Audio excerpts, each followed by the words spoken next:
What's up, everybody? It's the homie Truth Teller, the street reporter. We all done seen the Rico Recklezz Tay Sav situation that went down in Atlanta. Unfortunately, I was out of town, so I wasn't blogging, but I'm back in effect to touch on this story because I think it was a good story and a bad story. The bad for the fact of the drama and shit, but I ain't gonna lie. I liked it the fact that two Chiraq savages kept it to the hands and shit. You get what I'm saying? Instead of shooting. I was told it was a 5-on-1. That kind of threw me off because when I hear about five people jumping on one person, especially somebody from Chicago, you think about them feet getting put on you, niggas kicking your teeth out, your eyes being swole, getting your jaw broken and all kind of shit. And Rico Recklezz looked like he was going on a date. That nigga was fly, he was fresh, he was G'd up, didn't look like he was hurt. So that kind of threw me off a little bit too. And you know, I understand the smoking Tuka shit kind of pissed off them FBG niggas. So I clearly understand that, even though they was throwing disses at him too. So if people throwing disses at you, do you throw disses back respectful?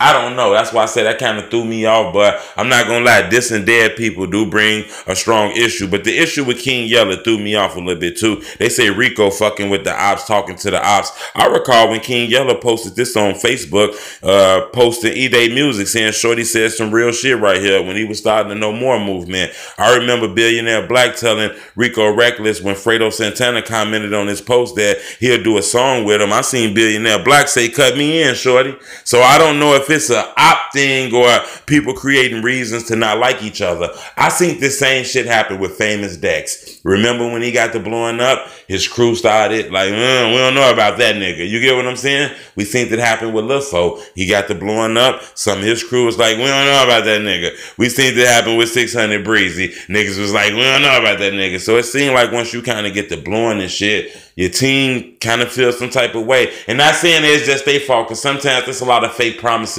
on them porches when you're broke, smoking weed, drinking. Like, man, when I get rich, we all gonna get together. I'm about to block and all that shit. And then when a nigga get rich, he don't do that shit. He end up getting a family, new friends, and ain't really fucking with you niggas no more like that. So I'm not saying that's what happened, but I'm not sure. Me personally, I think the clout, I think the internet and all that is the reason why Chicago is turned against Rico Recklezz. It's clearly the internet era. It's the blowing up. It's all that shit. It's the growing up. It's the not feeling the same way you was before. I think all that play a part into the beef. That's why I want to ask y'all. Leave me a comment. Tell me, don't front with me. Why is there beef going on with JoJo Real and Rico Recklezz? I would love to know that. Leave me a comment.